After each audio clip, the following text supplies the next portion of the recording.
Bonjour à tous et bienvenue à Débat de presse. L'émission est en direct chaque dimanche à partir de 11 h sur les antennes de la RTB.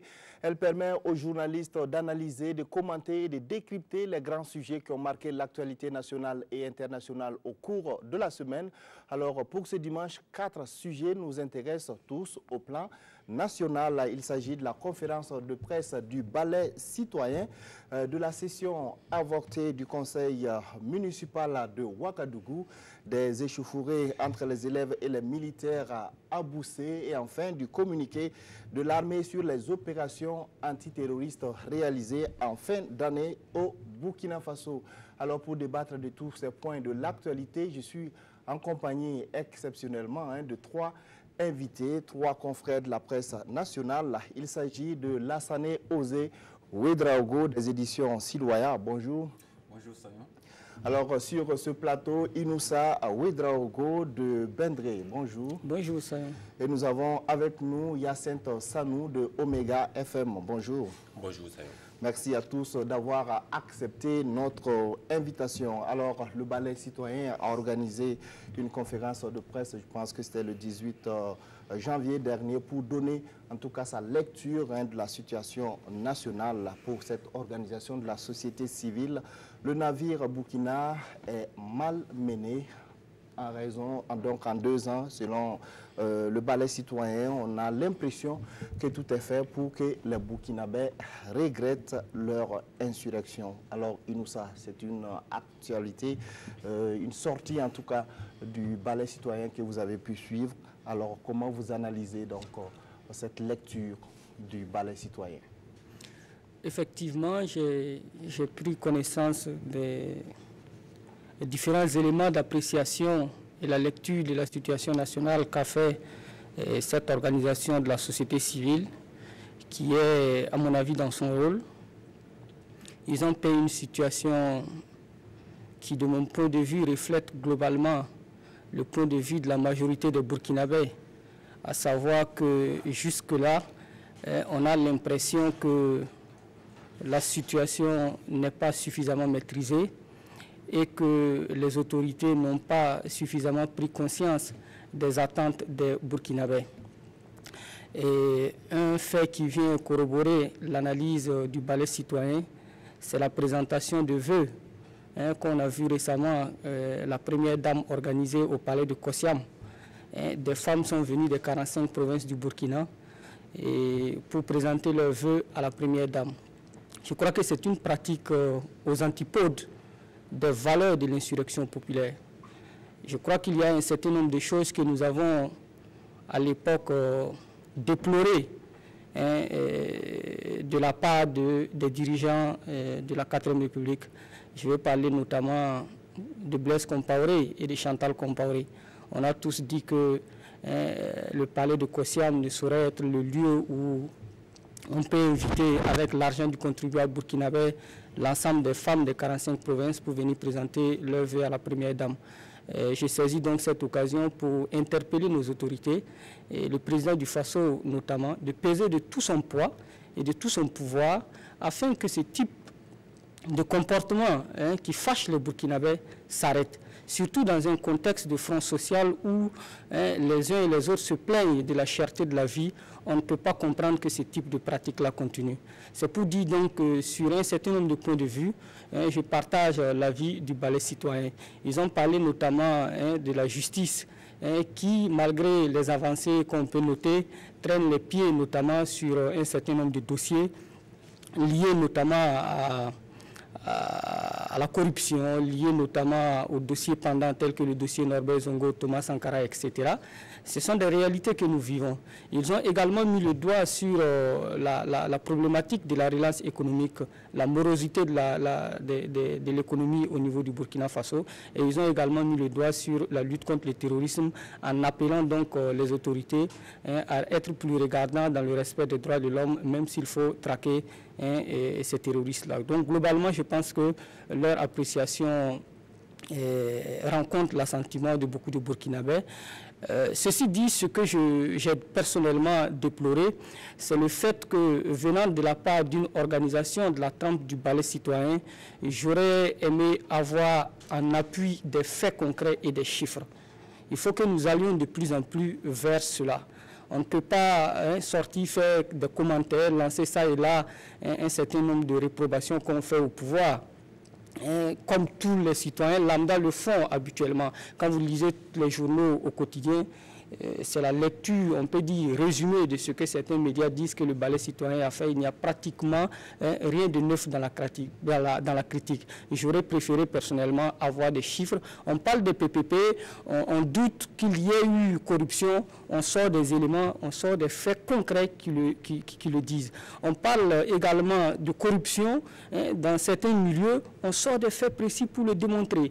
Et avec des chiffres à l'appui, on accuse le gouvernement de n'avoir pas suffisamment fait des choses au niveau de l'éducation, on sort des chiffres précis. Voilà où nous en étions au moment où le pouvoir s'est installé, voilà où nous en sommes à ce jour-là et voilà ce qui reste à faire. Je pense que c'est dans le rôle des organisations de la société civile d'interpeller le gouvernement et de peser surtout de tout leur poids afin que les choses changent. Et pour que ça change, je pense qu'il faut à l'appui des arguments qu'on lance, des chiffres à l'appui. D'accord, on a bien compris votre analyse. Alors, Hyacinthe Sanou, est-ce que vous partagez l'avis donc de votre confrère Inoussa Ouedraogo? Entièrement, je pense que c'est la première analyse que je fais d'abord de cette sortie du balai citoyen, c'est ce manque de chiffres et de preuves en fait pour étayer les dits, parce que le balai citoyen c'est pas une organisation lambda comme il a souligné, et donc lorsqu'ils disent des choses il faut les étayer. Mais en soi, je pense que c'est bien que ce mouvement donc mette la pression d'une manière générale sur le gouvernement et l'exécutif, et que pour moi ce genre de sortie devrait se faire plus souvent. Je pense qu'ils ont tardé à le faire, ce qui fait que lorsque vous voyez un peu la conférence de presse, ils ont voulu brasser tous les sujets. Ça veut dire que lorsque c'est comme ça, vous ne faites que survoler certains pans de sujets. Et je ne vais pas revenir sur tout ce qu'ils ont brassé, mais il y a deux points sur lesquels moi je ne partage pas l'avis du balai citoyen. Le premier, c'est un peu la capacité de nos États à mobiliser les fonds pour le G5 Sahel. 280 milliards, ce n'est pas aisé. Et on le voit depuis qu'ils ont fait la conférence de Paris, avec les souscriptions. On n'a pas encore atteint cette somme-là. Donc ça veut dire que même avec l'aide de l'extérieur, on ne peut pas encore moins lever sur nos ressources internes. Le second aspect, c'est la justice. Je pense qu'il y a un peu du gouvernement bashing trop facile de la part du balai citoyen. On connaît le problème de la justice aujourd'hui. Lorsqu'on reproche les lenteurs, il y a deux choses.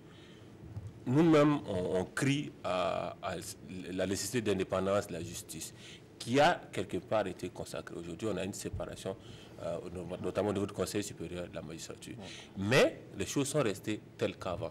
Qu'est-ce qui ne marche pas? Là, on ne peut plus accuser, pour moi, j'étais dans un thème sur le gouvernement, mais il y a la corruption au sein des acteurs. On a vu la liste, notamment au niveau des magistrats, au niveau du CSM. Il y a aussi des habitudes qu'il faut lever. Et je pense qu'un personnage comme Maître Kam est bien placé, étant donné qu'il a été juge et il est avocat. Il est bien placé pour connaître un peu ce qui ne marche pas dans le système judiciaire et ce qu'il faut lever aujourd'hui, qui n'est pas pour moi du fait du gouvernement. Ce sont des pratiques à l'interne qu'il faut lever, qui font que certains dossiers n'avancent pas. C'est un peu sur Maître Kam, par exemple, dit que les magistrats voulaient la liberté, en tout cas l'indépendance, ils l'ont obtenue. Ils voulaient en tout cas de meilleures conditions de vie et de travail, ils l'ont obtenu, et qu'il n'y a pas de raison donc que les Burkinabés, en tout cas, ne soient pas toujours satisfaits de leur justice, notamment dans le traitement des dossiers. C'est justement sur ce fait, ce n'est pas la faute du gouvernement sur ce plan, en tout cas, puisqu'ils ont accédé à leur évaluation. Maintenant, qu'est-ce que les magistrats font pour pouvoir avancer, faire avancer les dossiers? Qu'est-ce qu'ils font pour changer les pratiques, comme je l'ai dit? Et qu'est-ce que le balai citoyen propose pour assainir ce milieu? Parce qu'aujourd'hui, le problème de la justice, c'est les acteurs de la justice elles-mêmes, en premier. Donc aujourd'hui, lorsqu'il y a un mouvement comme le balai citoyen fait une sortie, comme l'a dit Inoussa, il faut, donner des éléments de preuve de cette critique qu'elle avance. Aujourd'hui, proposer des solutions concrètes qu'on peut éventuellement accentuer avec le gouvernement. Je pense que c'est les deux aspects sur lesquels, en tout cas, je trouve que le mouvement n'a pas été jusqu'au fond des choses. D'accord. Alors oui, Lassane, Quelle analyse vous faites donc de cette sortie? Je pense que la conférence de presse de la sortie médiatique du ballet citoyen en tant que tel même n'est pas en quelque sorte un événement en tant que tel, mais c'est la nature même des acteurs. Parce que quand on prend le ballet citoyen qu'on a accusé à tort ou à raison d'avoir soutenu la transition, d'avoir été des pro-SIDA et d'avoir contribué à transmettre le pouvoir au MPP. Et lorsque le MPP est venu au pouvoir, beaucoup d'acteurs ont un peu attendu que vraiment le ballet citoyen puisse donner sa lecture de la gestion du pouvoir. Comme Hyacinthe l'a dit, ils ont un peu duré avant de donner leur lecture de la gestion du pouvoir, de telle sorte que des gens ont estimé que non, bon, c'est parce que bon, ils sont en bas, ils gèrent le pouvoir avec le MPP, que voilà pourquoi ils ne veulent pas s'exprimer. Il y avait moins de critiques. Voilà, ils donnent moins de critiques parce qu'eux-mêmes, ils sont comptables de la situation actuelle. Et ce qui fait que vraiment, la conférence de presse a été annoncée, vraiment les gens s'attendaient réellement à ce que ils puissent faire passer au scanner la gestion du pouvoir MPP. Et beaucoup de ceux qui l'ont attendu sont un peu restés toujours la chauffe, parce que j'estime que le ballet citoyen n'a fait que ce que le citoyen lambda constate de la gestion du pouvoir, de ce qui se passe au Burkina Faso. La fronde sociale, vraiment, même quelqu'un qui est aveugle, qui suit la presse, sait qu'il y a la fronde sociale. Il faut aller au-delà de ce que vraiment le citoyen lambda fait comme analyse de la fronde sociale en tant qu'organisation de la société civile comme le ballet citoyen, qui a eu quand même des prix à l'extérieur, ce qui montre quand même que c'est une organisation qui a quand même de la crédibilité. Donc, normalement, il devait venir avec des chiffres, des exemples. Quand on prend le cas de la justice, Maître Guy Hervé Kam est un acteur de la justice. Il connaît la justice quand même. Il connaît les problèmes qui minent la justice. Donc, le ballet citoyen devait faire quand même des propositions concrètes pour voir, au niveau de la justice, pourquoi, malgré le travail que la transition a fait, pourquoi on est toujours dans cet état. Parce qu'aujourd'hui, le problème de la justice, en dehors de la justice militaire, où on peut peut-être dire que de façon réglementaire, l'État peut toujours intervenir avec l'ordre de poursuite qui est donné par le ministre de la Défense. Tous les textes donnent quand même l'indépendance à la justice. Voilà. Et maintenant, si les textes donnent l'indépendance à la justice, qu'est-ce qui fait qu'aujourd'hui, jusqu'à présent, les choses n'avancent pas, les grands dossiers, ça traîne, même la justice elle-même, elle est soupçonnée aujourd'hui d'être corrompue avec un certain nombre d'études, voilà, d'enquêtes qui ont été faites. Moi, je m'attendais réellement à ce que le ballet citoyen, qui a quand même vraiment un certain nombre, je ne sais pas, des sources à l'intérieur de certains secteurs, puisse vraiment faire aller au-delà de ce que vraiment ce qu'ils ont donné. Sinon, bon, je pense que d'une manière générale, bon, ils n'ont fait que ce que peut-être, je sais pas, l'opposition a dit, ce que les syndicats ont dit, pour avoir plus de la crédibilité. Moi, je souhaiterais que le ballet citoyen puisse amener avec des exemples, des chiffres bien précis pour qu'on puisse vraiment lui donner plus de crédibilité. Oui, ils se sont exprimés sur un point qui fait aussi l'actualité. Il s'agit donc de l'affaire Denise Auguste Barry. Donc, ils demandent à ce niveau plus d'informations de la part de la justice militaire qui, en tout cas, pour un sujet aussi sensible, hein, de façon générale, les gens pensent qu'il n'y a pas assez d'informations qui filtrent. Il y a des auditions, des arrestations qui ne sont pas trop mis, en tout cas, au devant de la presse. Des Burkinabés ne sont pas informés de façon officielle, en tout cas, de tout ce qui se passe. Oui, Inoussa. Oui, c'est vrai que jusque-là, on a très peu d'éléments sur l'arrestation de cet officier qui, sous la transition, avait quand même séduit pas mal de Burkinabés du fait de son courage et du fait d'un certain nombre de valeurs qu'il a prônées et défendues. Et c'est déplorable qu'à ce jour, on ne sache pas véritablement ce qui est reproché à cet officier-là avec des éléments clairs et précis. Ça peut se comprendre, mais je pense aussi que on est souvent, nous, justiciables, ou nous, citoyens, ou nous, journalistes, très pressés qu'on nous jette tout de suite un certain nombre d'informations. Cela peut se comprendre. Moi-même, je suis pressé d'avoir un certain nombre d'informations sur cette tentative de déstabilisation-là. Mais je pense aussi que l'affaire est tellement sérieuse qu'il faut éviter de sortir tout de suite, se précipiter pour dire des choses qui vont s'avérer inexactes après.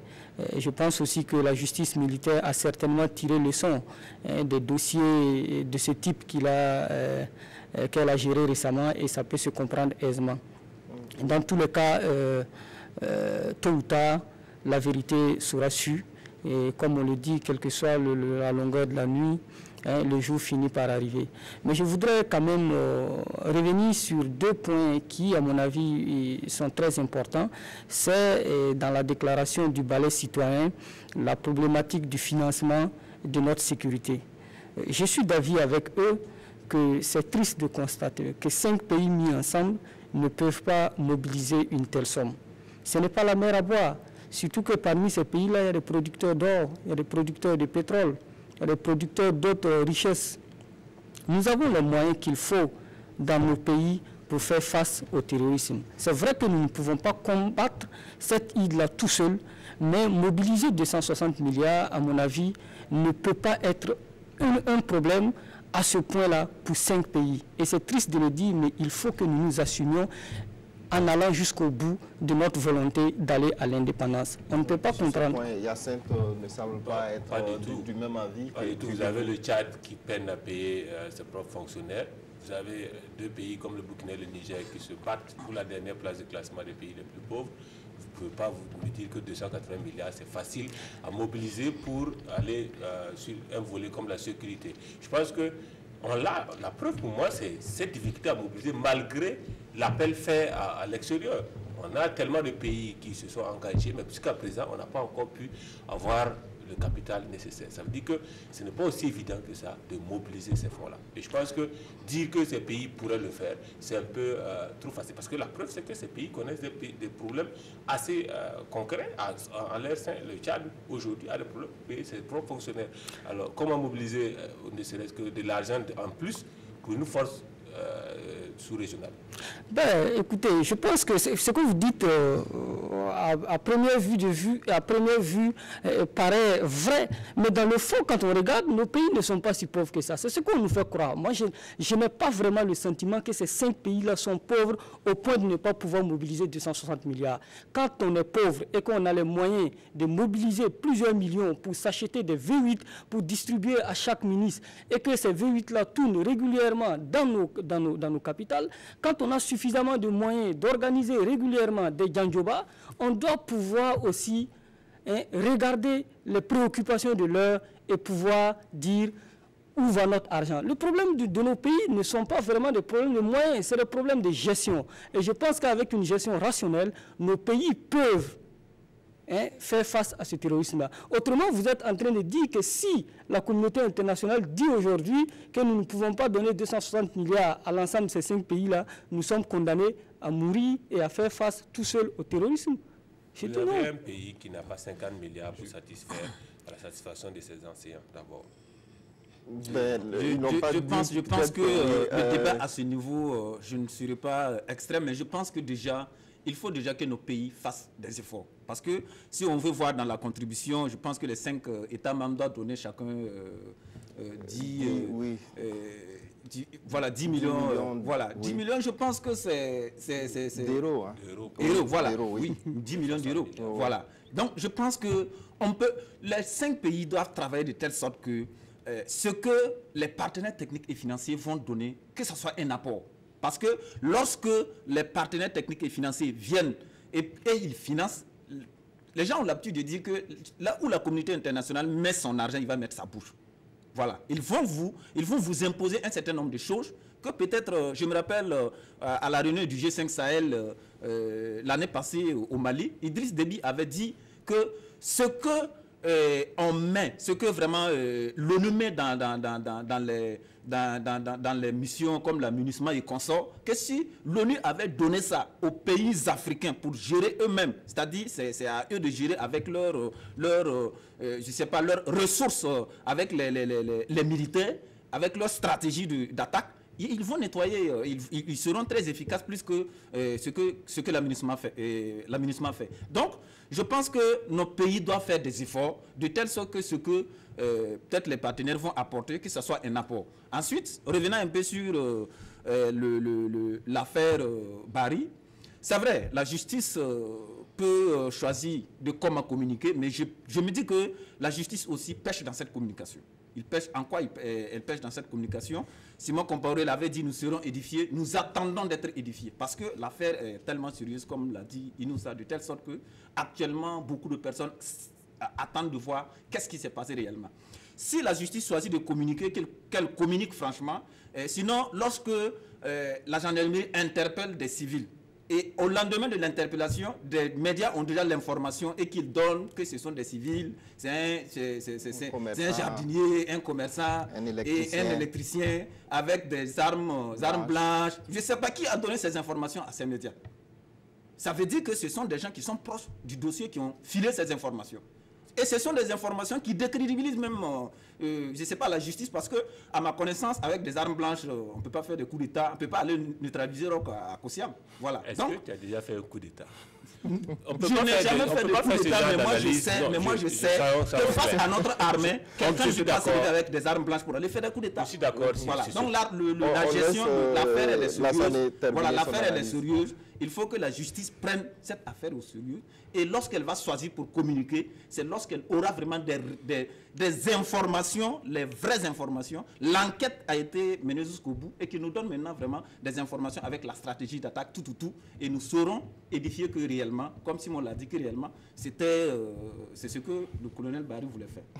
Oui, c'est une analyse un peu trop facile sur laquelle moi je ne suis pas d'accord. C'est de dire, voilà, on ne peut pas faire ça avec ça. On n'est pas des spécialistes.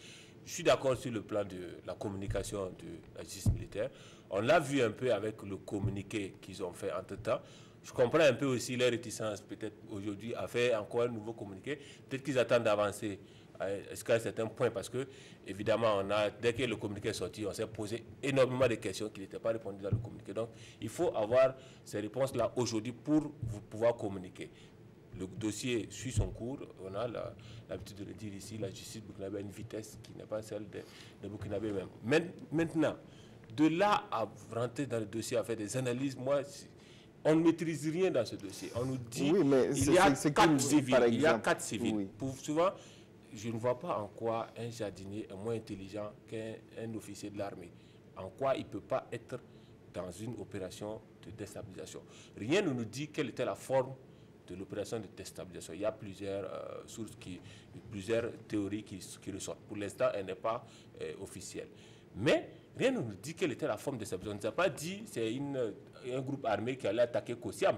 Rien ne nous dit ça. Il y a certains qui parlent donc de mouvement sous la forme d'un mouvement insurrectionnel. Ça, tout le monde peut le faire. Un citoyen lambda peut le faire pour peu qu'il mobilise. Et encore plus que il y a cette information qui veut qu'il y avait un certain nombre de ratissages pour utiliser le terme militaire dans les quartiers périphériques. Ça, c'est facile à faire pour peu qu'on ait l'idée de faire ce genre d'opération. Donc, pour moi, on n'a pas encore tous les éléments pour se lancer dans une analyse. Attendons, implorons autant que faire se peut le juge chargé de l'instruction de finir son dossier, en tout cas d'arriver à un point qui permet de communiquer. On sera édifié, comme le dit les autres, et on pourra alors analyser pour voir alors si les faits sont plausibles ou non. Sinon, pour l'instant, c'est des analyses trop faciles pour moi.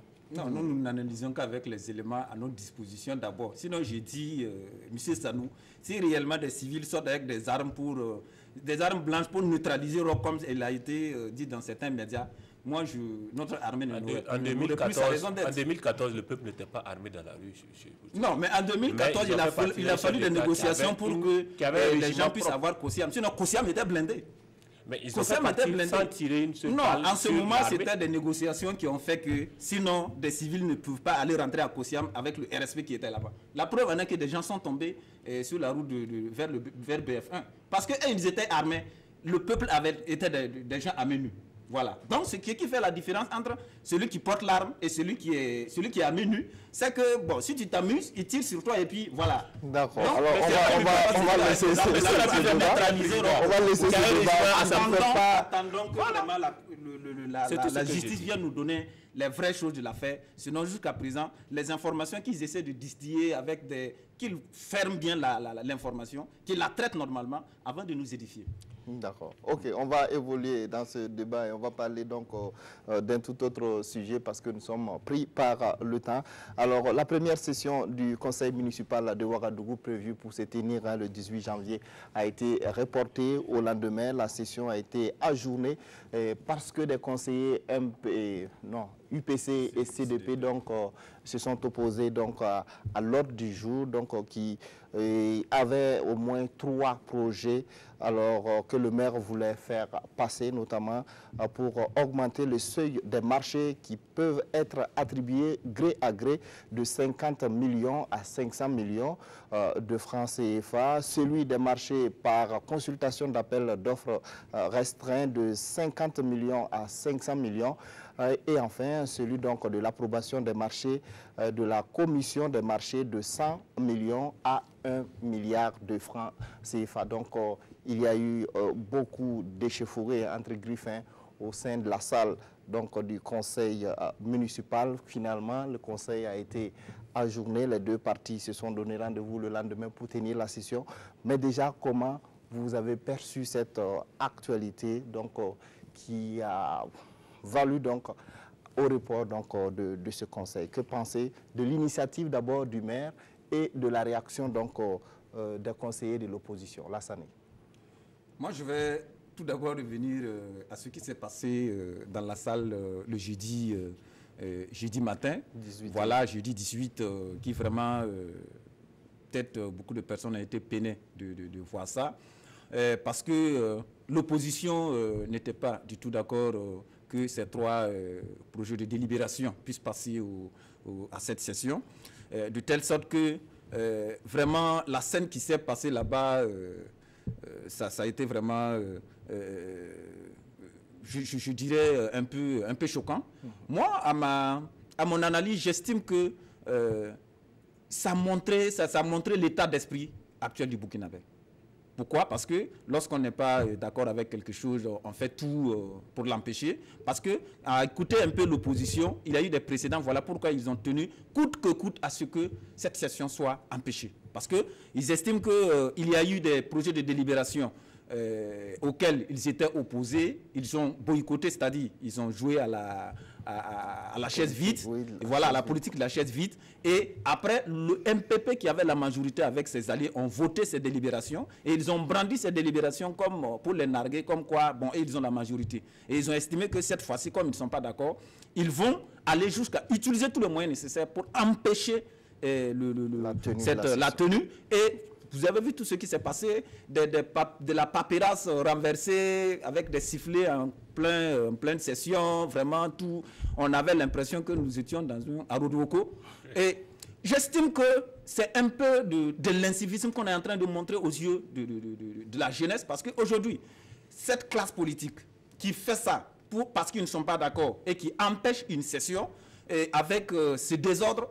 Et vous voulez dire aux élèves qui ont suivi ça, vous voulez dire aux étudiants qui ont suivi ça, vous voulez dire à la jeunesse qui ont suivi ça que lorsqu'ils ne sont pas d'accord, de passer par les voies normales, c'est-à-dire passer par la loi pour dire non à une chose. Bon, moi je me dis que ces gens n'ont pas de leçons à donner à la jeunesse lorsque les jeunes sortent pour, je ne sais pas, mettre les choses sans dessous pour réclamer ce qu'ils veulent. Moi j'aurais souhaité que réellement que l'opposition puisse aller au débat, lorsque réellement ils constatent qu'ils n'ont pas, leur voix n'est pas écoutée, qu'ils claquent la porte, ils organisent une conférence de presse pour expliquer la position et donner l'information à l'opinion nationale et internationale. Et donner l'information à leurs militants. Parce que c'est leurs militants qui les a élus là-bas. En ce moment, c'est la veille citoyenne qui se met en œuvre et c'est cette opinion nationale-là, si elle n'est pas d'accord là, qui va contraindre peut-être je sais pas, le maire a lâché prise, parce qu'il y a eu dans le passé le maire qui voulait fixer un certain nombre de prix sur les boutiques, loyers, voilà, sur les loyers. L'UPC avait fait une conférence de presse pour dénoncer cela, mais je me rappelle, le maire avait reculé. Voilà. Donc, pour moi, il pouvait faire autrement que donner ce spectacle aux Jeux du monde. Maintenant, par rapport à ce que le maire... La critique qui est formulée, en tout cas par l'opposition, c'est qu'on veut augmenter ces seuils pour pouvoir passer des marchés à leurs amis. C'est ce que l'opposition a dit. Alors, on va voir si Inoussa Ouedraogo partage votre avis sur ce qui s'est passé à la mairie le jeudi. Oui, Inoussa. Je pense qu'il nous faut regarder sereinement la question, et sans passion, et puis voir quelle est la bonne attitude à tenir dans ce type de situation. La démocratie suppose quand même un certain nombre de règles. Quelqu'un disait que même si je ne suis pas d'accord avec vous, je me battrai pour que vous ayez le droit de le dire. Chacun des démocrates que nous réclamons doit travailler, en tout cas au quotidien, à ce que cela soit une réalité. Quand on voit des conseillers municipaux qui, parce qu'ils ne sont pas d'accord avec un certain nombre de décisions qui devraient être prises, se comportent de la sorte, ça peut peiner et ça peut effectivement reposer le débat sur l'incivisme au Burkina Faso. Mais est-ce qu'on peut qualifier véritablement cet acte d'incivisme? Je ne pense pas véritablement. C'est des actes qui peuvent être pas jolis à voir, mais on doit aussi comprendre que lorsque on nous arrache le droit de se défendre sur un certain nombre de choses, lorsque on ne nous donne pas tous les moyens qu'il faut pour nous battre dans un État démocratique, il peut arriver justement que ce type de comportement déplorable arrive. Cela peut traduire aussi le fait que les gens sont toujours dans l'esprit insurrectionnel. On a le sentiment dans ce pays-là que quand on n'est pas d'accord, il faut crier, il faut siffler, etc. Et c'est triste. Je pense que les conseillers municipaux de l'opposition doivent se ressaisir et travailler beaucoup plus à se faire entendre dans les canaux, à travers les canaux qu'il faut et à travers les moyens qu'il faut quand on est dans un État démocratique, plutôt que de présenter ce type de comportement qui ont tendance à ternir l'image quand même du Burkina Faso. Dans le fond, je pense qu'ils ont quand même réussi la prouesse d'avoir empêché que ces décisions-là se prennent. Jusqu'à présent, on n'a pas tous les éléments qu'il faut. Est-ce que c'est vrai que le maire voulait désormais passer les marchés de 1 milliard à lui tout seul? Oui, je pense que ça c'est confirmé. Parce que si c'est quand même confirmé, je pense que c'est quand même trop. Le maire a donné donc, des explications pourquoi donc, il voulait aller donc, dans ce sens, parce qu'il dit que le budget donc, voilà, oui, a le maire évolué, il y a aussi milliards, voilà, et il y a des retards dans l'exécution des marchés. Des marchés qui tardent. C'est bien, mais franchement, ça donne le sentiment de l'affairisme. Et c'est ce que déplorent les conseillers municipaux qui ont du reste expliqué que de par le passé, ils ont assisté à ce type de comportement-là. Je pense que le maire a essayé de reporter les choses et j'espère véritablement qu'il aura compris le sens du message de l'opposition parce qu'on n'a aucun intérêt à se battre quand Ouagadougou est dans cette situation-là où l'insécurité est vraie, où les questions de salubrité sont réelles, où les questions de pollution et d'environnement sont des problèmes posés à résoudre. C'est déplorable quand même de voir qu'au lieu de se battre pour le développement, on se bat pour des questions qui ne valent pas la peine. J'espère que l'ensemble des conseillers municipaux et les maires en premier se ressaisira sur cette question-là. D'accord, oui. Alors, Hyacinthe. Déjà, moi, je pense que c'est une sortie ratée pour l'opposition dans le conseil municipal de la ville de Ouagadougou. Pour moi, on dit on est dans la démocratie. Donc, ces questions-là qui divisent, là, doivent être débattus et donc on peut trouver un compromis autour de la table. Et je pense que l'opposition, Alassane a déjà pris l'exemple, a trouvé dans le dossier des loyers la meilleure manière de le faire. Et elle a réussi à le faire sans en venir à cette situation qui, pour moi, si le conseil municipal ne peut plus se tenir, il n'a pas sa raison d'être. C'est aussi simple que ça. Maintenant, là, c'est un fait. On peut discuter sur les actions qu'aurait pu faire l'opposition. Mais il faut se poser des questions réellement sur pourquoi le maire veut vraiment passer des marchés d'une telle envergure sans s'entourer des mesures les plus élémentaires en matière de passation de marché. Pourquoi? Quelle mouche donc l'a piqué pour qu'il puisse vouloir augmenter ces seuils-là sans qu'il y ait un mécanisme de contrôle? Ça, c'est aussi évident que ça. Et maintenant, je pense qu'il a retenu la leçon. J'espère pour lui qu'il a retenu la leçon, qu'il y a certaines choses, en tout cas, qui ne peuvent plus se faire. Et je pense qu'il faut, en tout cas, espérer qu'on n'ait plus ce genre de spectacle-là au niveau de notre conseil municipal. Oui, en tout cas, passer un marché de 1 milliard, donc voilà, sans passer par le conseil. Alors, le maire a donné quelques explications. Il parle d'abord de l'augmentation du budget. Alors, les textes qui régissent, donc, date de 2003, alors qu'en ce moment, le budget de la mairie était à 6 milliards. Aujourd'hui, nous sommes à 55 milliards. Donc, il faut ajuster, en tout cas, les choses selon lui. Et puis, aller rapidement, en tout cas, dans l'exécution de certains marchés. Oui, est-ce que c'est parce que vraiment le budget de la mairie est actuellement à 55 milliards qu'il faut, il ne faut pas assainir, il ne faut pas utiliser l'orthodoxie financière dans la gestion du budget de la mairie. Je pense que s'arroger ce droit de telle sorte que le maire puisse passer un marché d'une valeur de 1 milliard sans passer par le conseil municipal. Et le maire estime que le conseil municipal ne peut pas se réunir à tout moment. Pourtant, les marchés sont là alignés. J'estime qu'ils ont été élus pour se pencher sur la question de la mairie. Et il y a des sessions ordinaires et des sessions extraordinaires.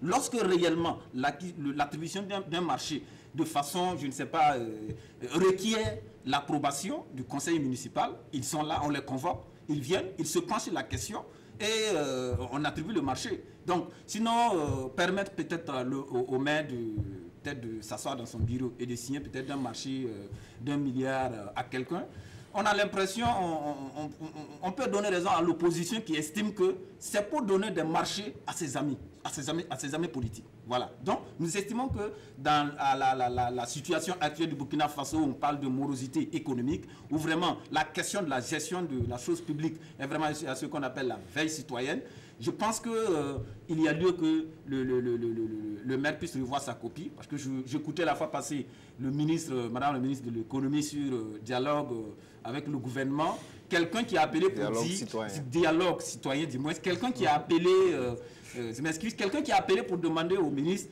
qui a tellement de procédures que est-ce qu'on ne peut pas alléger les procédures, mais elle a dit non. Est-ce que, si vous prenez la circulation, est-ce qu'on peut dire que non, parce que nous sommes à l'heure de pointe, il faut enlever les feux pour que les gens circulent comme ils veulent? Non. Il y a la gestion des finances à ses règles. Il faut les respecter au risque d'entrer dans l'affairisme et dans des actes qui n'honorent pas vraiment notre démocratie. Alors, j'ai lu un conseiller, je pense que c'est le premier adjoint au maire, qui disait que l'opposition pouvait peut-être ne pas être d'accord, mais peut-être saisir, voter les textes ou les adopter plutôt, et puis saisir donc les structures de contrôle s'ils trouvent donc qu'il y a des cas de mauvaise gestion. Ça aussi, c'était une possibilité, une ouverture donc pour veiller en tout cas sur la bonne gestion du budget municipal. Oui, vous savez, il y a les textes et il y a l'application. Sinon, selon les textes, lorsqu'on accorde un marché à quelqu'un, il y a quand même un certain nombre de procédures. Mais dans les faits, il se trouve que certaines étapes sont sautées parce que peut-être certaines personnes ont été nommées par le maire. Je me rappelle d'un cantigui qui parlait d'un maire d'une région. À moins d'une année, il a 3 SG. Parce que les SG ne font pas son affaire. C'est lui qui les nomme. C'est lui qui, sur sa proposition, qu'on les nomme. Donc, si quelqu'un vous nomme et il veut que vous fassiez les choses comme il veut, d'habitude, bon, on est tenté de le faire. Donc, il y a les textes. Et dans la pratique, il y a un certain nombre qui ne suivent pas. Je pense que c'est ça que l'opposition a déjà vu pour déjà estimer que non, si ça passe. il y a un certain nombre de dérapages que l'on va constater dans l'attribution des marchés. D'accord. Alors, Inoussa, votre avis sur cette volonté du maire d'augmenter ces seuils-là? Il y a donc une suspicion, en tout cas de la part de l'opposition, de corruption, de gabegie, donc de possibilité en tout cas d'octroyer des marchés à ses amis. Qu'est-ce que vous en pensez? À partir du moment où on n'a pas les éléments qu'il faut, comme on l'avait dit pour le cas du balai citoyen, ça aurait été intéressant si quand même les conseillers municipaux mettaient sur la table des faits de corruption et de détournement dont le maire s'était rendu coupable, on aurait pu mieux apprécier. Mais dans tous les cas, ces choses-là aussi ne sont pas exclues. C'est vrai qu'il y a les procédures, c'est vrai qu'il y a des structures de contrôle à la fois internes mais aussi externes comme la SELC. Mais avant d'y arriver, on peut prendre quand même des garde-fous pour éviter que ça n'arrive. Il ne faut pas laisser que ça arrive avant qu'on enclenche une procédure qui peut mettre peut-être des années et qu'ensuite on arrête X ou Y, etc. Pour moi, le fait que justement on ait déjà pu empêcher que cette loi-là passe comme une lettre à la poste, le fait que l'opinion publique ait été déjà informée sur l'existence d'un tel projet, c'est déjà une bonne chose. On peut regarder de plus près maintenant, surveiller ça comme du lait sur le feu, pour voir ensuite les tenants et les aboutissants de cette idée que le maire a lancée. Peut-être que lui aussi a raison de dire que bon, les procédures sont lentes, etc. Mais à mon avis, il aurait fallu de façon concertée avec l'ensemble des acteurs, poser le débat clairement et voir comment on peut aller vers ça. Parce que autant le maire est soucieux du bien-être des populations de Ouagadougou, autant les conseillers municipaux de l'opposition également sont soucieux de ce bien-être-là. Donc avec plus de concertation, avec plus de communication, on pourra aboutir à des choses beaucoup plus intéressantes. Et du reste, le maire lui-même l'a souligné. Il a expliqué que ça peut être lié certainement à un manque de communication de sa part, qui explique que cette situation-là soit arrivée.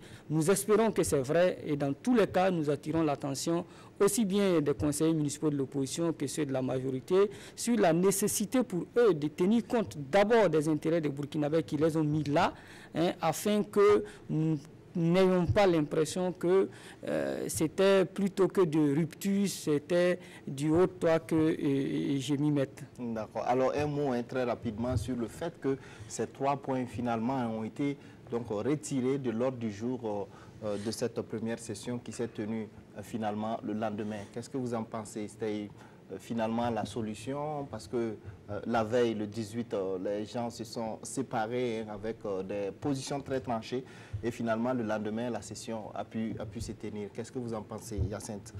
Je pense qu'on aurait pu justement ne pas en arriver là. Je pense que, comme je l'ai dit, le maire lui-même aurait pu se prémunir de ne pas ouvrir la porte à la tentation des abus. Même dans les Saintes Écritures, on nous dit que la tentation ne nous soumet pas donc à la tentation. Donc, il ne faut pas te soumettre à la tentation avec des textes comme ça. Tu as une porte ouverte où on te donne tous les pouvoirs. Naturellement, il y a cette tentation, ne serait-ce que de toi ou de tes collaborateurs, en tout cas, à des abus. Donc, ferme la porte. Toi-même, tu n'auras pas besoin de se lever, de jeter des papillons, de siffler dans ton bureau pour te dire non, il ne faut pas y aller. Je pense que lorsqu'on emprunte une route dangereuse, il faut soi-même se rendre compte que c'est très dangereux et freiné. Et malheureusement, il a fallu en arriver là. Aujourd'hui, j'espère qu'il a retenu la leçon parce que ce n'est pas le premier dossier assez compliqué que le maire a essayé de faire passer au niveau du conseil municipal. J'espère qu'on en a fini et qu'on va véritablement travailler donc, au développement de la commune de Ouagadougou. D'accord, une réaction, oui.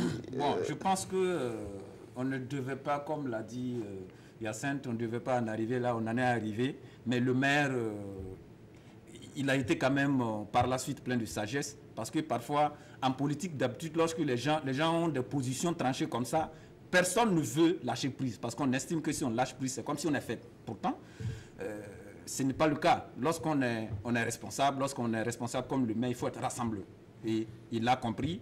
Il a retiré ses projets de délibération et puis il y a eu ce consensus. La session s'est tenue. Moi, je pense qu'il a été animé de bonne foi et cela aussi, c'est à saluer puisqu'il y a certains. À la place du maire, bon, ils allaient foncer. Et puis peut-être les conséquences allaient être plus que ça. Mais en tout cas, il faut féliciter sa façon de gérer l'après-crise du 18. D'accord. Alors donc on va progresser. Le maire lui-même avait dit en son temps que la nuit porte conseil. Alors, la nuit a porté conseil. Parce que finalement, voilà, la nuit a porté conseil et la session a pu se tenir en tout cas sans grande difficulté le mercredi, le vendredi 19, je crois. Alors, on va parler donc d'un tout autre sujet, de cette actualité aussi qui a marqué cette semaine. Il s'agit donc de ce qui s'est passé à Boussé, donc entre des élèves donc, qui manifestaient pour soutenir les enseignants qui sont en grève et un convoi militaire en partance pour le nord du Burkina. Alors, les élèves avaient dressé des barricades sur la route au moment où donc, les militaires sont arrivés sur place. Il y a eu donc de la tension et les choses ont dégénéré. Les militaires ont tiré en l'air des tirs de sommation, dit-on. Alors finalement, un élève a été blessé par balle à la jambe. C'est une actualité que vous avez suivie. Comment donc vous réagissez donc face à ce qui s'est passé à Boussé et Inoussa? On a suivi avec quand même beaucoup de tristesse ce qui s'est passé du côté de Boussé, surtout que quand on parle de Boussé et qu'on parle de l'éducation, on se rappelle encore l'affaire Flavien Nébier, du nom de cet élève-là qui a été malheureusement abattu dans les années 2000 au fort moment de la lutte pour que justice soit rendue à Norbert Zongo. Donc tout de suite, quand on apprend que du côté de Boussé, il y a des manifestations et qu'un des manifestants a été gravement touché au pied, ça donne froid au dos et ça donne le sentiment que bon, les mauvais esprits ne se sont pas encore suffisamment éloignés du côté de cette ville-là, mais de façon générale du côté du Burkina, et cela est triste. Je pense aussi que les élèves sont allés très loin. On peut comprendre leur volonté d'exiger de la part du gouvernement que leurs enseignants reviennent dans les classes, mais ils doivent comprendre aussi que notre droit s'arrête là où commence aussi celui des autres. Et nous devons faire en sorte, dans nos agissements au quotidien, de ne pas empiéter sur les droits des autres, parce que nous-mêmes, nous sommes victimes des violations de nos droits. Ils ont droit à l'éducation, ils ont le droit d'interpeller le gouvernement sur la nécessité de diligenter dans la gestion de la crise avec les enseignants, mais ils doivent comprendre que les autorités de Boussé ne se trouvent pas sur la voie principale. Ils sont au haut commissariat, ils sont soit à la préfecture, à la mairie, etc. Et c'est là-bas qu'il faut aller discuter. Et je pense qu'il aurait été intéressant de faire ainsi, surtout qu'il y a une presse locale du côté de Boussé. Et ces élèves-là, comme ils l'ont fait après, auraient pu organiser simplement une conférence de presse pour dire qu'ils n'étaient pas contents de la façon dont la crise est gérée par nos dirigeants et qu'ils voulaient reprendre les cours. Mais de là, aller fermer la voie et ensuite même fermer la voie, dit-on, à des militaires qui sont en train d'aller au front de combat, c'est un acte qu'on ne saurait accepter et tolérer dans un État quand même de droit. Et je pense de ce point de vue-là que c'est déplorable qu'il y ait eu quand même un blessé. Non seulement nos forces de défense et de sécurité doivent comprendre que les armes qu'ils ont ne doivent pas être retournées contre le peuple, mais également nos élèves et nos jeunes frères doivent comprendre que ce n'est pas la meilleure façon de revendiquer. Nous avons d'autres méthodes de revendication que nous pouvons mettre en œuvre pour obtenir satisfaction ou pour se faire entendre par les autorités, et c'est triste de constater ce type de comportement-là de la part de nos élèves. Oui, Hyacinthe. Donc, je pense que les élèves n'ont pas leur place, en tout cas, sur la route en barricadant les voies, ce n'est pas leur rôle. Et je pense que dans cette lutte des élèves pour soutenir les enseignants, il y a un peu trop de gabegie, un peu trop d'exagération. On a vu le cas aussi avec la mise en berne des drapeaux à Koudougou, cette barricade de voies, parce qu'à Boussé, ils l'ont fait pendant 2 jours. Ils ont fait une première fois jusqu'à 16h et ils sont rentrés. C'est le lendemain qu'il y avait donc le convoi selon le porte-parole du gouvernement qui était en route pour Ban, qui est en opération. Je pense qu'ils n'ont pas à être là-bas. Ils ont d'autres moyens, il nous a déjà donné des moyens pour manifester en tout cas leur soutien à leurs enseignants. Ils ont tellement de moyens, ils ont même réussi à trouver la porte avec les négociations avec le maire, à aller donner donc une déclaration au commissaire. Je pense qu'il y a tellement de moyens pacifiques et ne pas barricader la route nationale numéro 2. Ça, c'est un fait. Maintenant, il faut aussi se souligner dans cette affaire, saluer la réaction de la population qui s'est assumée, à mon avis, en tant que parents d'élèves, ont intimé donc aux élèves qui ne voulaient pas, qui ressortent après donc les chaufferets. Et aussi, ont travaillé à mettre la pression sur ceux-là qui étaient soupçonnés en tout cas de manipuler les élèves, notamment certains enseignants qui faisaient des réunions avec les élèves donc pour manifester ces genres pour préparer ces genres de manifestations. Ça, c'est un fait. Maintenant, le deuxième aspect, pour moi, c'est les tirs à balles réelles. Il y a des tirs de sommation, certes, mais il y a un blessé par balle.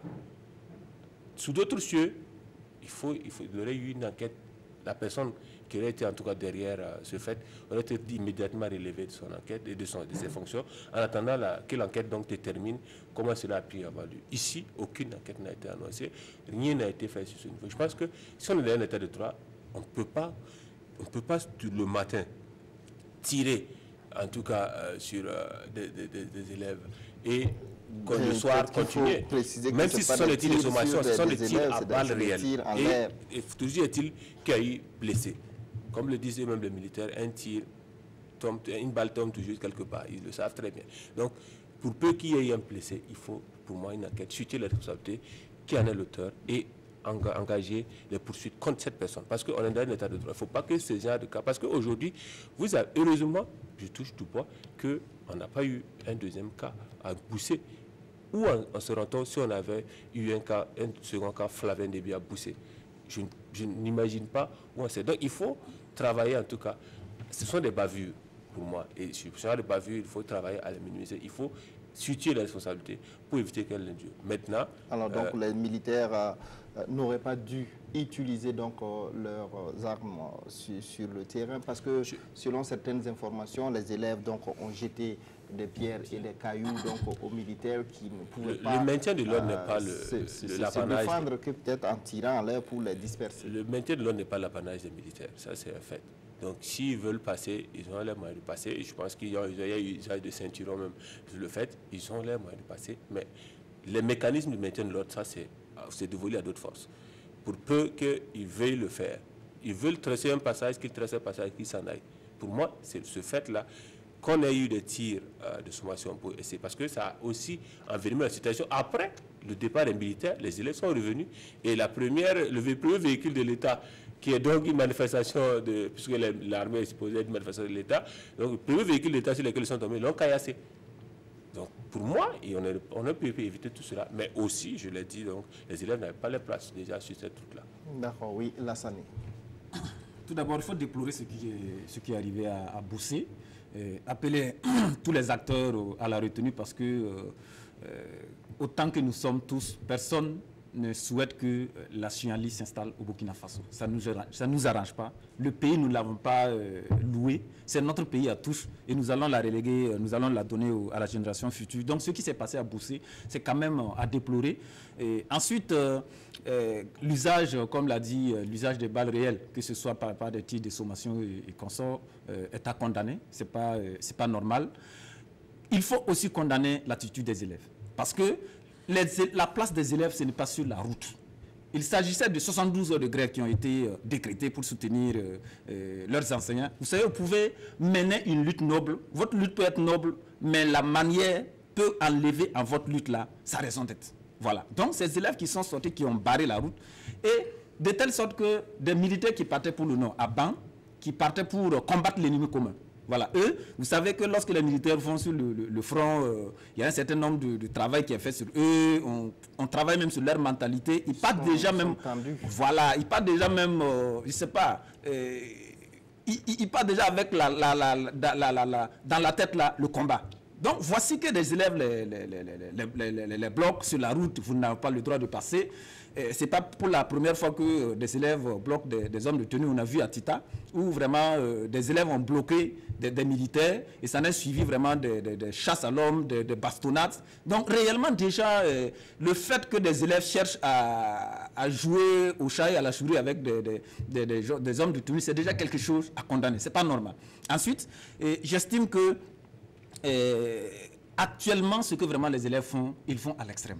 Parce que lorsque vous suivez ce qui s'est passé à Tita, c'était en début décembre, les militaires les ont fouettés. Il a fallu 2 semaines pour que des élèves sortent à Gawa pour dire qu'ils soutiennent les élèves qu'on avait bastonnés à Tita. Est-ce que c'était réellement la même cause?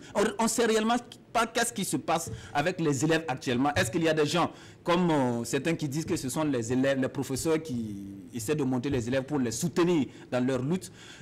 À l'heure actuelle, presque la majorité de l'opinion travaille à ce que le gouvernement puisse en quelque sorte honorer un peu les revendications des enseignants. Ils n'ont pas à faire sortir les élèves pour les soutenir. Et j'estime que les élèves aussi n'ont pas à se laisser manipuler. Vous avez vu la coordination des délégués généraux qui a organisé une conférence de presse à Bobo pour se désolidariser de ce qui s'est passé. Se désolidariser de leurs camarades avec ce qui s'est passé à Boussé et même à Koudougou. Des élèves qui sortent et qui mettent le drapeau en benne. Le drapeau, c'est l'un des symboles vraiment très capital de l'État, et quelqu'un qui s'en amuse avec, vraiment, il doit répondre. Voilà. Donc, réellement, ce qui se passe, il faut appeler les élèves à la retenue, que vraiment le climat social soit, si déjà on crie à la morosité économique, ça ne va pas, et on en rajoute avec des manifestations qui ne tiennent pas, vraiment c'est pas de nature à aider le Burkina Faso à avancer. D'accord, oui. Une autre réaction sur le fait, par exemple, que les élèves donc, aient mis le drapeau en berne à Koudougou. C'est triste, et cela pose la problématique de sommes-nous vraiment dirigés? Parce que dans un état de droit, on doit appliquer les textes. Ça mérite qu'une enquête soit ouverte aussi, qu'on sache qui sont ceux qui ont fait ça, et qu'on les punisse à la hauteur de leur forfait. Mais quand rien n'est fait, ça va rester comme ça. Un auditeur sur une radio de la place a dit dans les émissions interactives que nous avons besoin d'être dirigés. Et tant que nous n'avons pas le sentiment d'être dirigés, nous allons continuer à évoluer dans le désordre et la pagaille. L'anarchie, pourtant, malheureusement, est le lit quand même de beaucoup de choses, dont le non-développement. Il faut que les uns et les autres se ressaisissent, mais il faut que l'autorité aussi montre qu'elle est présente. Et cela passe par le fait que cette autorité-là elle-même doit commencer par donner l'exemple pour ensuite montrer aux enfants le bon chemin à suivre. Mais cela n'est pas aussi le fait que des autorités. Chaque parent d'élèves, chaque parent d'enfant, chaque Burkinabé doit se sentir interpellé sur la question de l'incivisme grandissant et travailler à faire en sorte que nous continuons à mériter le nom Burkina Faso. D'accord. Alors, un dernier sujet, on va peut-être rester donc, avec l'armée qui a fait un communiqué. Alors, je pense que c'était le 15 janvier dernier, pour faire un peu le bilan, le point des opérations de sécurisation du territoire sur la période de la fin d'année. Alors, selon ce communiqué, 200 individus ont été interpellés. Il y a 33 qui ont été transférés pour des besoins de l'enquête. Il y a en tout cas des caches d'armes et des terrains d'entraînement qui ont été découverts, qui ont été détruits. Alors, un mot très rapidement pour clôturer cette émission avec ce communiqué de l'armée. Lassane.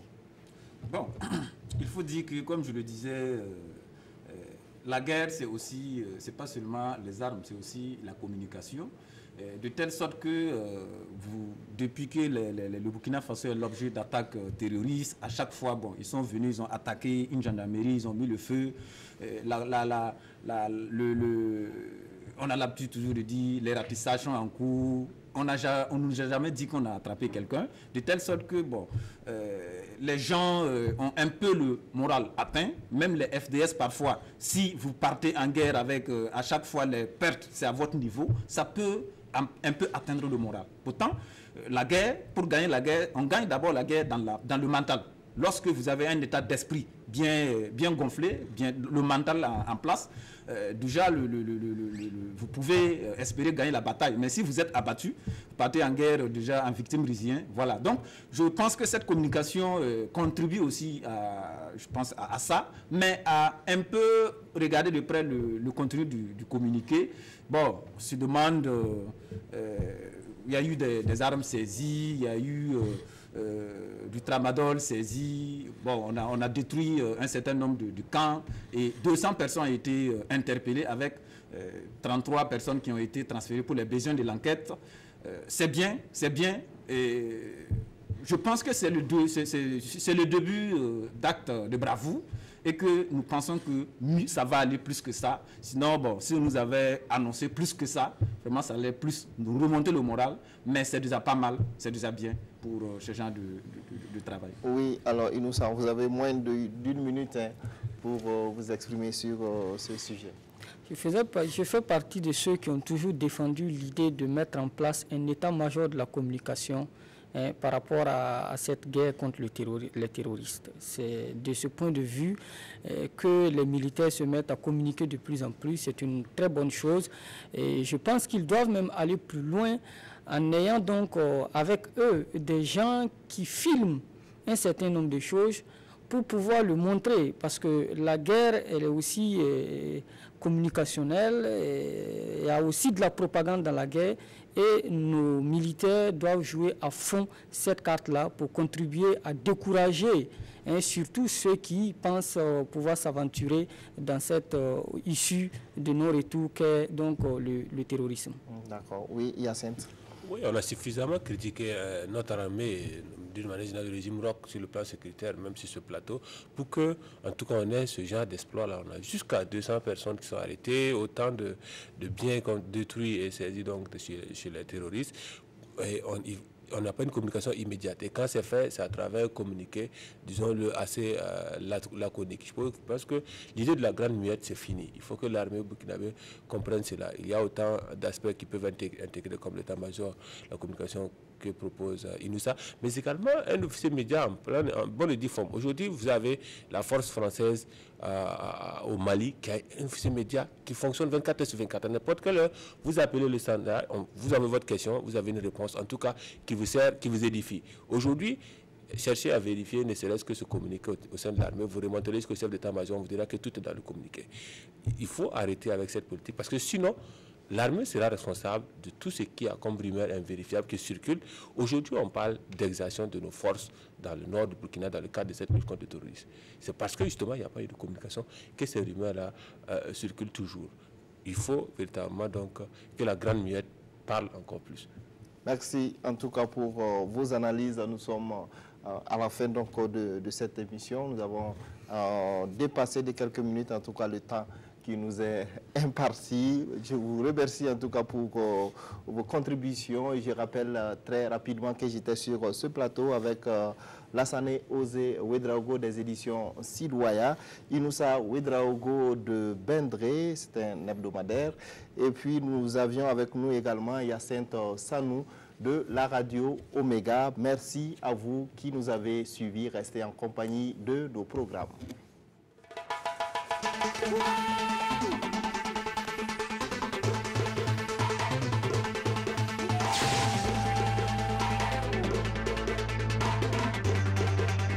Bonsoir à tous.